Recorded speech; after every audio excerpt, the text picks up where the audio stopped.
Okie dokie, let's give this a go.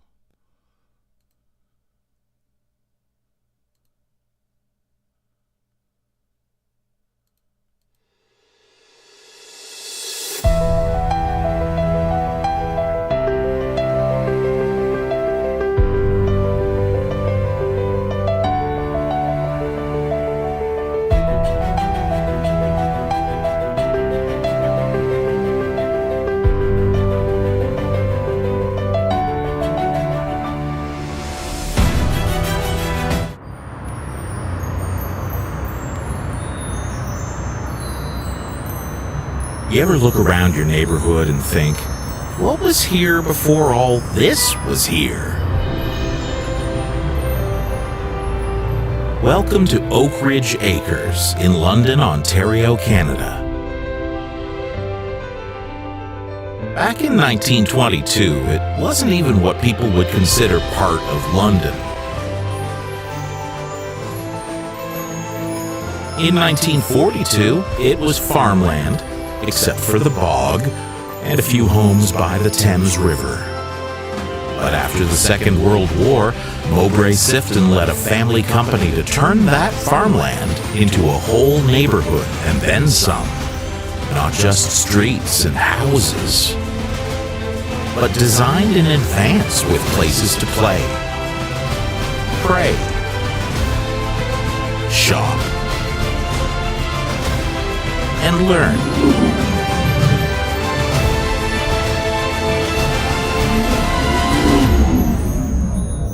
The first homeowners to move into this innovative mid-century subdivision are almost gone.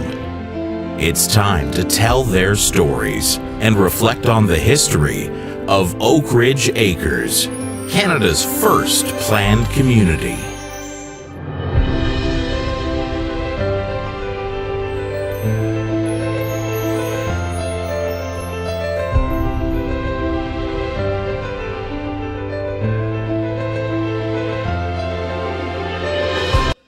And that brings us here.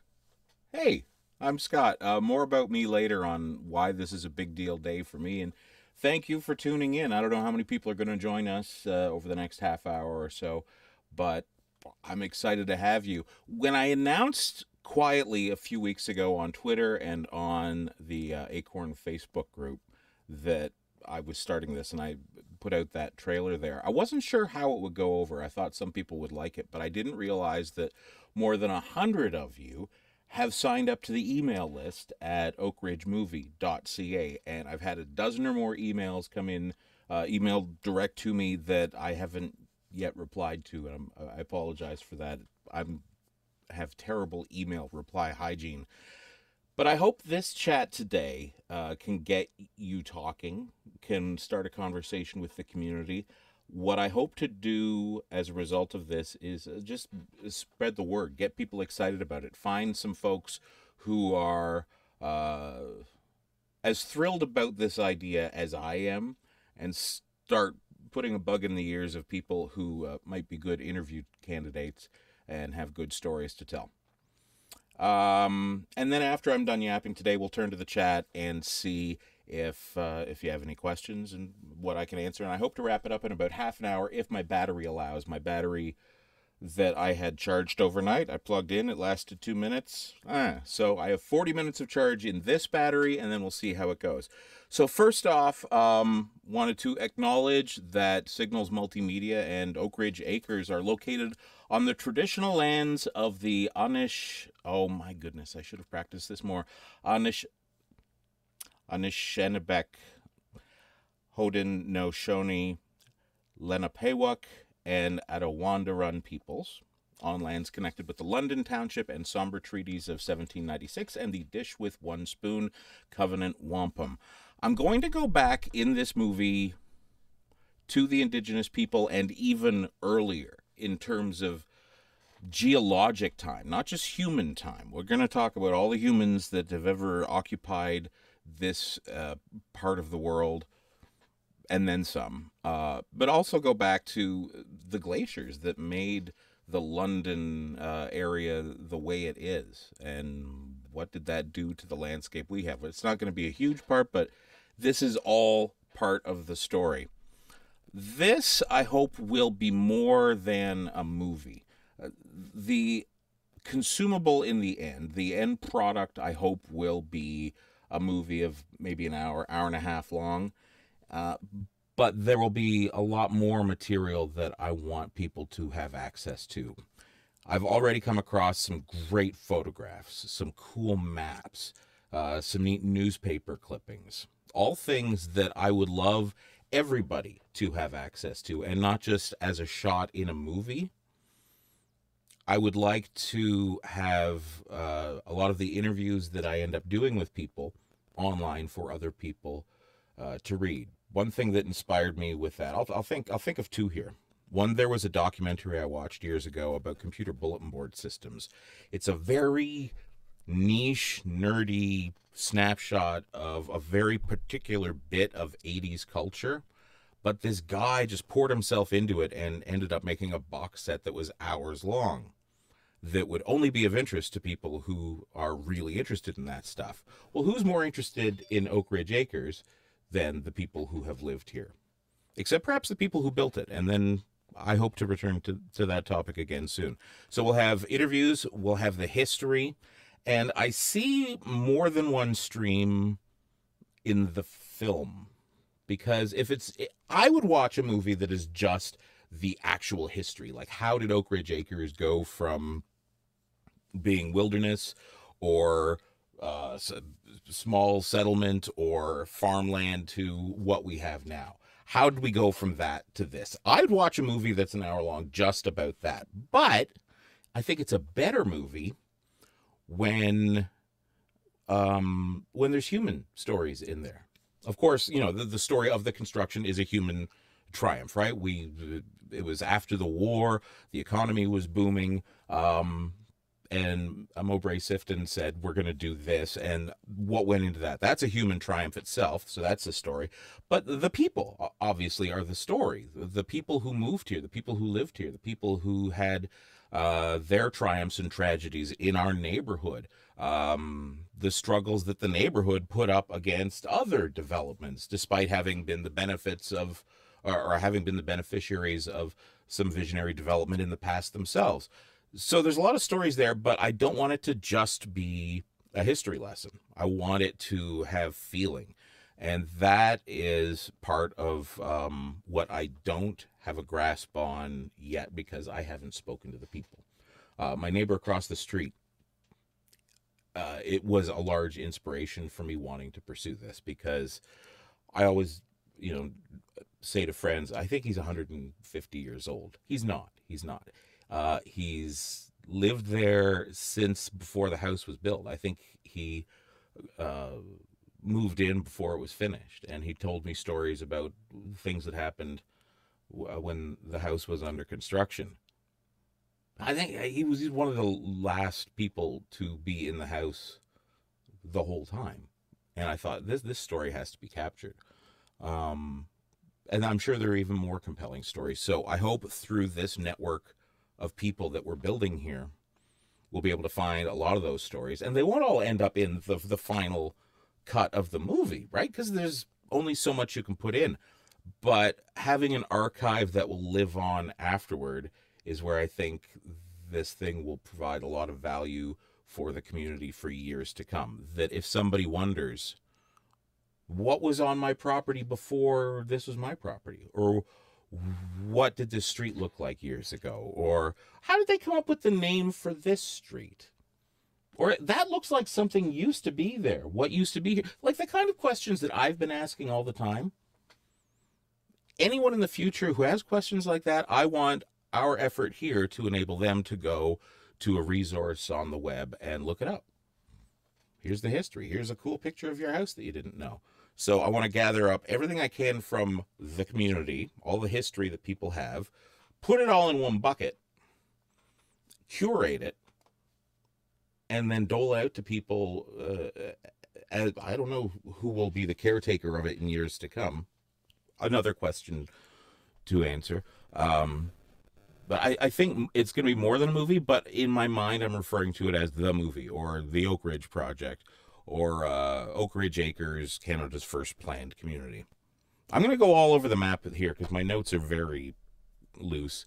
But this Canada's First Planned Community thing, it was no accident that I called it that.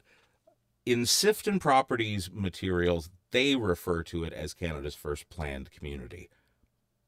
Between you and me, I think it was Don Mills. But we'll find out. We'll find out why the Siftons say it was them. We'll find out what other urban planners think.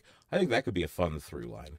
Just go to a montage of all these different bigwigs weighing in with their opinions. Don Mills, Hydrostone in Halifax, and then have the Siftons go, well, obviously it's Oakridge Acres, and then explain why. What else?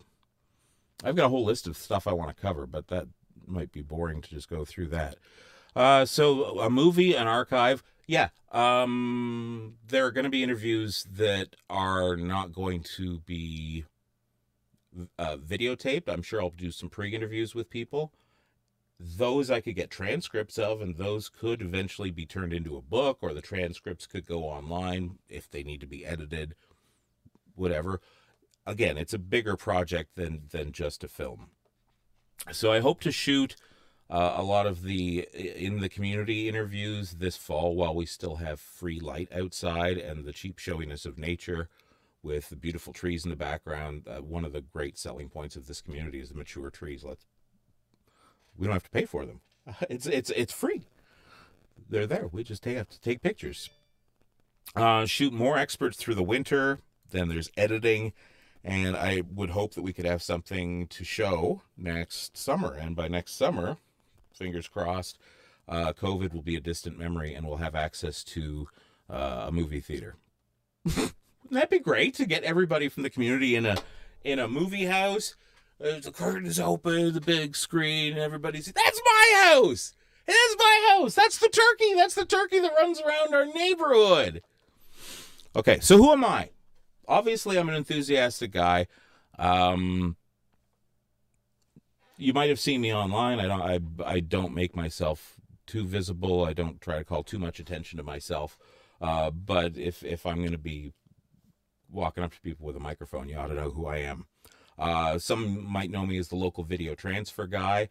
I take people's videotapes and convert them to digital. So if you've got old VHS tapes, camcorder tapes, whatever, I'm in the business of preserving memories. That's one thing I've been doing since the plague came. People can drop off their tapes in the mailbox. I process them in the house. They get their thumb drive. It's great. I've got a dish full of little thumb drives we can put stuff on. I started my career in 1994 at 680 News in Toronto. It's a radio station. It had recently converted from... I'm just going to get comfortable here. Recently got converted from a top 40 hit station to an all-news station. It was quite a big experiment. I was a young radio TV student, and I became part of the team that ended up taking the station to #1 and won some awards there for radio reporting and stuff. 2005, moved to Halifax, Nova Scotia to launch a new radio station there, News 95.7. They launched 3 radio stations at once on the FM dial, which was the first for Canada, so I helped train the people there. And I was a news anchor and a reporter and editor and all kinds of stuff. And then we had to move to London. During the birth of our son in Halifax, it was discovered that my wife had cancer. They were doing the C-section, and they were putting everything back together after they took our son out, and they're like, this doesn't look right. And turned out she had ovarian cancer that had progressed pretty far. When it came back after treatment, they said she had about a year and a half, 2, maybe, with really good innovative treatment. So we moved back to Ontario. My parents and sister lived in Stratford. Her sisters lived in St. Thomas and London, and her parents were willing to move to London. So we came to London for her to live out her last time, and knowing that I would need all the help I could in raising our son. We found this great house on Inverness Avenue, and it's been full of challenges. Early on, we had some flooding, and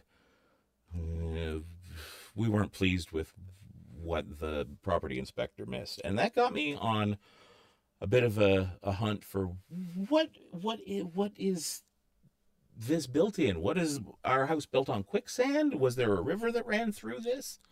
Because I started hearing from other people that, oh yeah, basements around here flood. Why? So I started looking for old maps. Is there a river that goes through here? What do you know about our old house? Who used to own this house? I didn't discover much. I didn't find any building permits for this house that we hadn't taken out ourselves. But it got me really going on that question of what was here before all this was here. And I think that's the driving curiosity that has been feeding this whole project.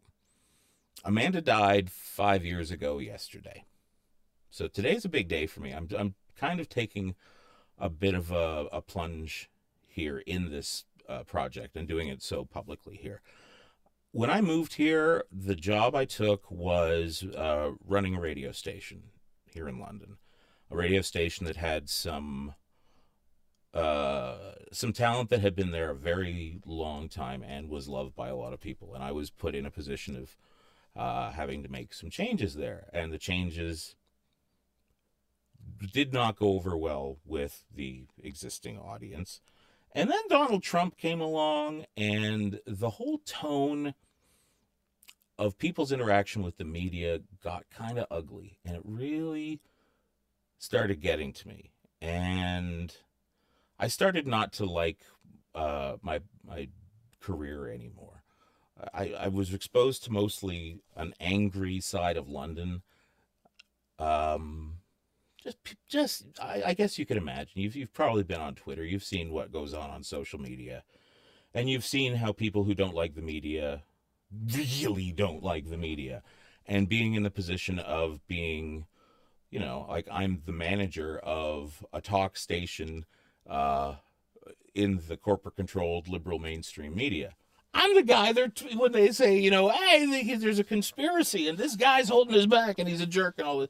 That's me they're often talking about. So it eventually got to me. And if I may be frank, having to sit through listening to Donald Trump every day in its entirety, I got tired of it one day, and I started driving home thinking, what else can I do for a living?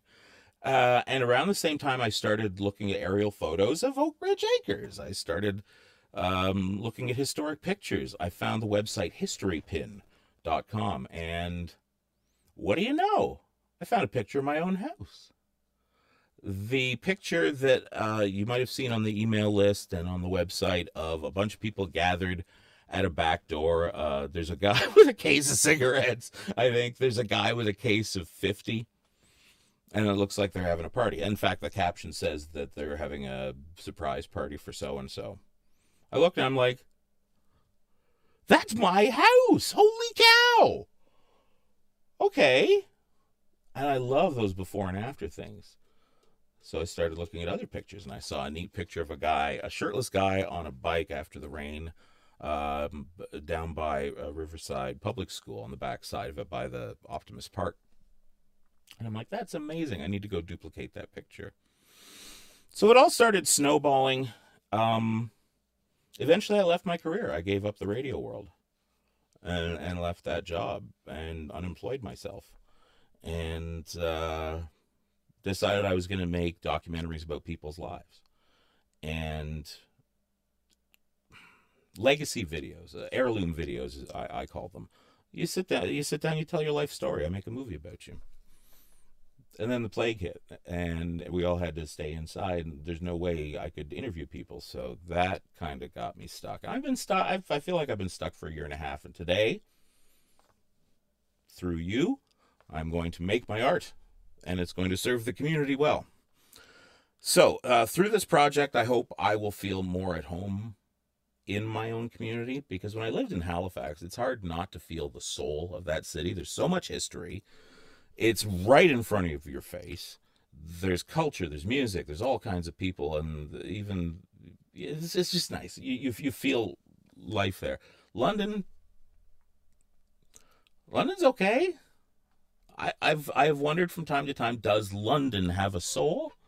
And if it does, is it a nice soul or an ugly soul? I saw a lot of ugly, but I've seen nice here in Oakridge Acres. I have felt so, I don't know, just at home from time to time. And everybody I interact with here is just incredible. They're just super cool people. The people across the street, people next door on either side of me, everybody I've met has been great. And I look forward to getting to know a lot of you much better. I hope through this project I will feel more at home here, more connected, and more able to ask for help. I usually, through my radio career, I learned how to do everything myself, because when you're working in radio, from the time you're handed the story, go do this, to the time it appears on the air, is all you. And I got used to doing that, and I thought I could bring that to the TV world. But in TV, they've traditionally had, a lighting guy, a camera guy, a director, a sound guy. And if you're with the CBC, there's a French version of all those too. Not anymore. That's how it used to be. I don't ask for help very often. It's hard for me. I like to do it all myself. But the further I dig into this project, the more I realize that even if I could do it all on my own, that would be bloody stupid. It won't be any fun, and the work won't be as good, because there's stuff that I know other people can do better than me, and I usually get more out of helping other people do great work than I do doing adequate work all by myself. Now, we should go through the list of any questions right off the bat for anybody who's here, because I've got lots to talk about here. Topic ideas. Okay, so I've brainstormed. I know what I know. I know what I don't know. But there's a lot of stuff that I don't know that I don't know. And that's where the fun will be, but it scares me that I don't know it. I did some research at the library last week in the London room. And I found some stuff that I had never heard about. In fact, I haven't even been able to confirm elsewhere. Like, there was, in 1931, I think, there was an account of a train derailment up the bridge over Wonderland Road there, back when it was Hutton Road. It said that 16 out of 50-some rail cars derailed, and there was flaming gasoline spraying through the air and all this stuff. I can't find any record of that having happened anywhere on Wikipedia or anything. But what do you know? There's a news clipping about it. So there's going to be a lot of things to chase that come up that I didn't know were there. That's exciting. And I'm going to hopefully hear from you what else was there. So, Oakridge Acres was a bold experiment in neighborhood building that took place in London in 1950, when a developer set out to build schools and churches and retail and recreation and a whack of single-family housing all at once. A new generation is moving in, the older generation is moving out. We need to capture the stories of the older generation and tell the story so the next generation can be good stewards of the subdivision. How do you like that? So what was here before this was here? We'll look at the geology that shaped the area. We'll look at the indigenous people who were here. At this point, we know the names of some of the groups that were here. Were they here, or were they just like in the area, or was there something archaeological that we can say, no, you know what? Oakridge Acres was like the hot place. Or was it? I don't know at this point. Is there an actual Oak Ridge? Is there like a ridge of oaks? Why'd they pick this name? Because there's already an Oak Ridges up Richmond Hill area. A look at the social climate in the 1950s that made this kind of development appealing. Why was a planned community idea developed? Like, what made this model so appealing? Who was the first? If Canada's any indication of anything else, we do what the Americans did a few years ago. We see what they did, what worked, we bring it here. I think there's some history there. How did the Sifton get the land? Who did he get the land from? What were the deals involved? Did somebody have to approve it? Did somebody stand in the way? Was there any controversy? Was it easy? How was the concept marketed to the people? How did people how were people pitched on this idea of buying into a community? If I recall correctly, what I've learned so far is you paid per foot of frontage and then picked your builder, and then you got the house built. You basically bought the land and picked your builder and went from there. It'll be more interesting when I find out the true facts and have somebody who was there tell it. The construction. Anything go weird in the construction? I know it did. Graham across the street told me that the roof fell in here at some point, and an excavator or something fell into a hole in his garage. Oh, probably lots of great stories. Obstacles, surprises. The joke that was going around at the time was supposedly, I don't remember the punchline, but it had something to do with somebody went into the subdivision and they're still there because the streets were all designed funny. Wow, that was a really lame joke, Scott. Churches, schools, shopping, dining. Who decided which churches were going to go where? Were any cut? Have any changed over time? We know there have. There's the one up by the plaza that has the pizza in it. It's not quite Oakridge Acres, actually. I will have to narrow exactly what Oakridge Acres we're talking about. But yeah, dining. The Bog. The Bog is worth talking about. The Bog, if you haven't been yet, you need to go. It's not the greatest thing in the world, but it's pretty amazing that we have it in our backyard. The trees. I found out about a gypsy moth infestation from the early 80s. I found a news clipping about that. This one we're having. It's not the first one, of course. Everything old is new again. Yeah, what tree issues? I want to have an arborist to talk about the trees in this neighborhood because they're pretty awesome. The street layout, it's a weird street layout. The street names, how did we get the street names? I'm sure there's a story behind Valletta Street. I'm sure a few people already know it. Into the 80s.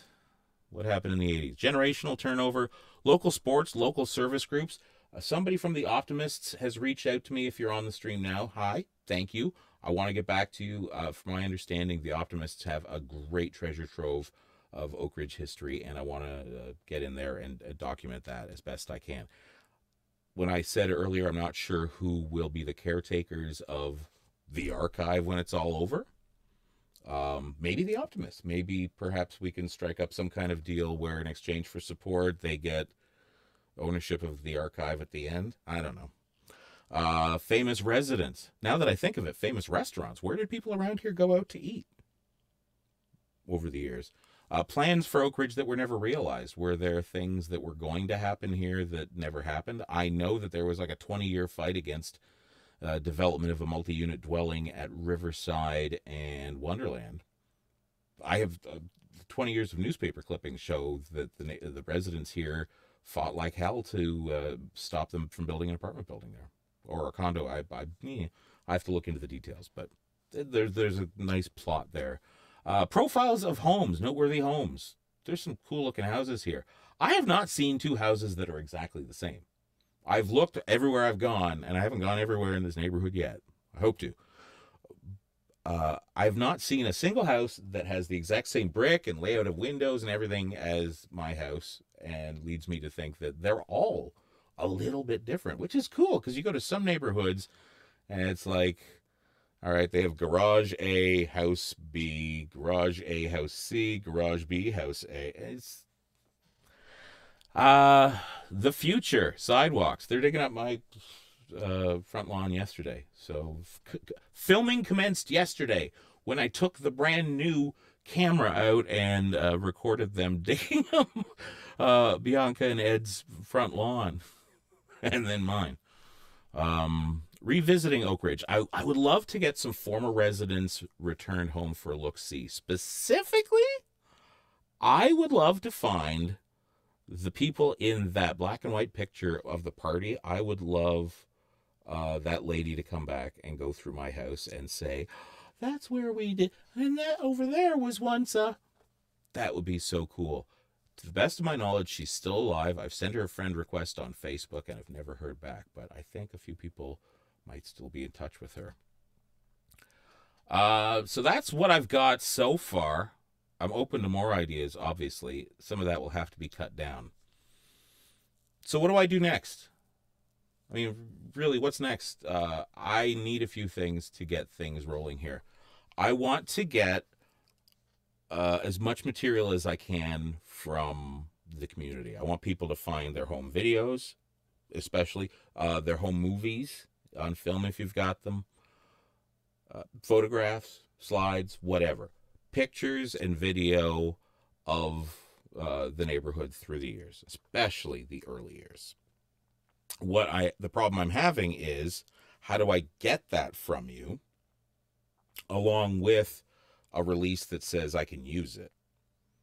So I need a lawyer to draft the document that says, I acknowledge that sending you this thing means you're going to put it in an archive, and then I won't have any say in what's going to happen to it, legal stuff. But to cover my butt in case somebody else buys the movie after it's done, and then they're going to demand that everything be cleared, just to save trouble. So I want to see how we can automate the acquisition of that. So if you're a computer person and you know of some software or interface or app or website that does this, that automates the collection of media with that form up front that I can do. I think you follow what I'm saying. If you know about that, please get in touch. So I need a lawyer. I probably need an accountant who knows about media stuff so we can set up properly the money stuff. Oh, the money. Okay. I hate to talk about the money, but the money's a real thing. I've put up about $10,000 so far of my own money in this project. And I want to see it all the way through, but obviously I can't afford to do it for free and have it turn out well. I mean, there's a way I'm sure I could do it for free, but it would take probably 3 years and not turn out that well. Or if I can get money, we can knock this thing out faster and it'll be awesome. Who am I getting? Where's the money coming from? I don't know. There's a few different paths we can go. It seems like a natural for me to see Sifton come up and say, this is a story about our family legacy. This is a service to the community that we constructed. This is like a love letter to our grandfather's project.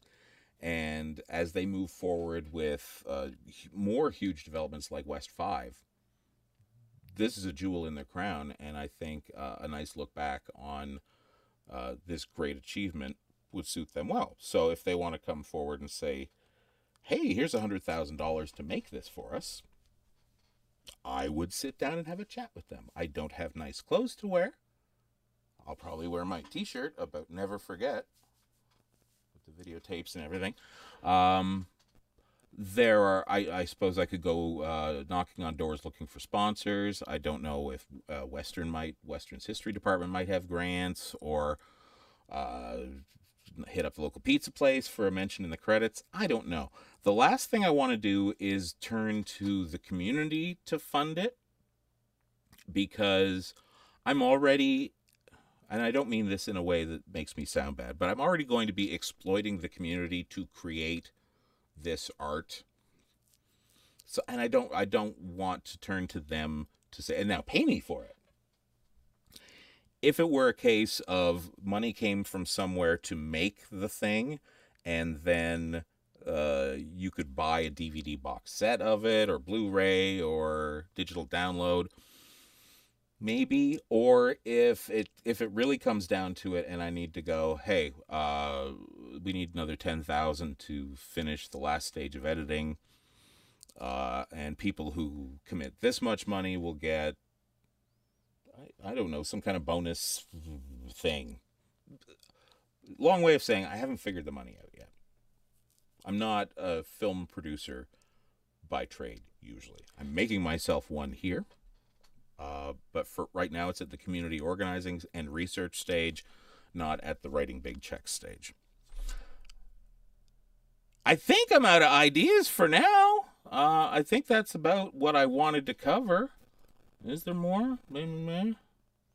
No, I left off in my notes about how it would be stupid for me to try to do it all myself. So there are my big requests right now is I need to find a lawyer who knows about media stuff. I need to find an accountant who knows about media stuff. I need everybody to start gathering. I'm sorry to keep hitting the microphone, and I apologize if it keeps making a noise.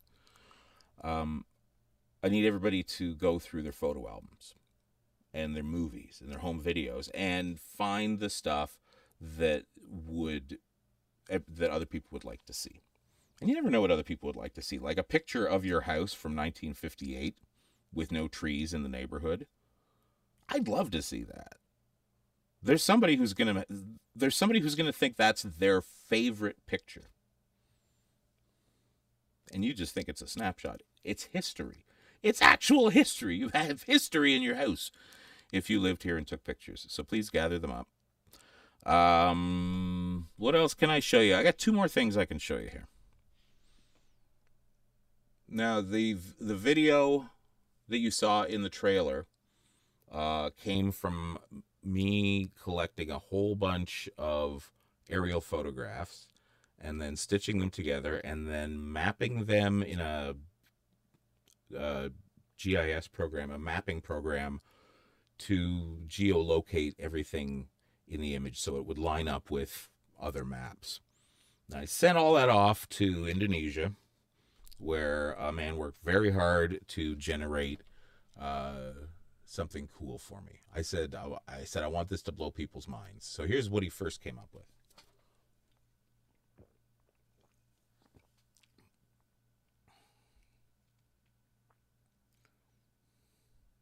Oh, I can talk over this, I guess. So this is the demo draft, I think. I don't know that the guy got initially what I was talking about, because I wanted in my mapping program, each of these layers lines up perfectly. So I want to have sequences where we are flying over the streets that we know now, but what we see below us is a scene from 1922 or 1955, so that we can imagine what it used to look like. And I think there's going to be some way that we can augment that with drone footage. Because some of the software I've been looking at, I think I can plot a route in Google Earth to simulate a camera flying over things, and then output that so that it can go to a drone and then tell the drone, do this in real life, like fly this path in real life, and then maybe I can overlay them. I don't want it to be like a TV Ontario documentary from 1984. I don't want it to be like so flat that you go, oh, that's a Canadian movie. I want there to be some wow, but not so whiz-bang that it clashes with all the gray hair that I hope to have in the movie.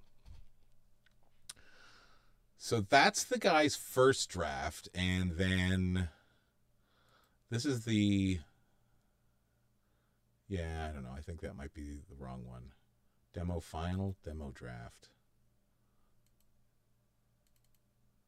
Oh, there we go. If I double-clicked, it works. Or maybe it doesn't. Anyway, back to me. If anybody has any questions in the chat, I'll be happy to engage with you. Otherwise, I'll send you back to your day. I've been talking for about 40 minutes, and I'm impressed as heck that my camera battery has survived this long.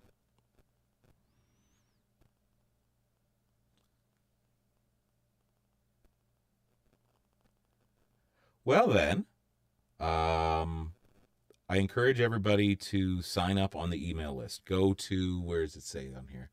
Oakridgemovie.ca.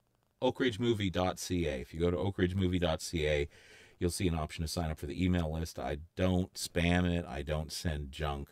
I will send updates, and we can establish communication. If at some point this moves into a Facebook group or some other forum where there's more two-way stuff, I will tell everybody. Right now, I have a hard time just keeping up with writing people back in the email. So I apologize for that. I'm trying to get better. I didn't write an ending for this. So thank you so much for joining me. My name is Scott Simpson. If you see me around town, give a wave. If I look a little shy, I am. And I'm terrible with names. I saw where my house was, says Judy. That's the whole idea. I said to the guy who was making the Whiz Bang Cool video, I want somebody who lives here or has lived here to look at this and go, there's my house! I wanted people to go, wow! It worked. It was worth it. And then I found out how expensive computer graphics are. So my next steps is I'm going to keep shooting stuff. I would like to practice using my new camera gear by shooting a movie about the turkey. This turkey, everybody knows about the turkey. What's his name? Tom? Terry? Tony? Somebody said the other day? Ethan? No, Ethan's in chat. I don't know the turkey's name, but it's around often enough that if I see it, I can probably grab the camera and run. And I'm going to try and secure an interview with the turkey, and maybe a few locals who have stories about the turkey, and stitch that together to maybe a little short film. Meantime, I'm going to keep working on this, keep researching, and heck, we'll see you on Facebook. Oh, while you're here, subscribe, would you? You don't have to. You don't have to. But if you subscribe, it's here on Facebook. No, where are we? We're on YouTube today. YouTube. Subscribe, like. I'm embarrassed now. Thank you for joining me, and we'll see you next time. I don't know if I have a goodbye. Do I have? No? It wasn't goodbye. It's my first stream, so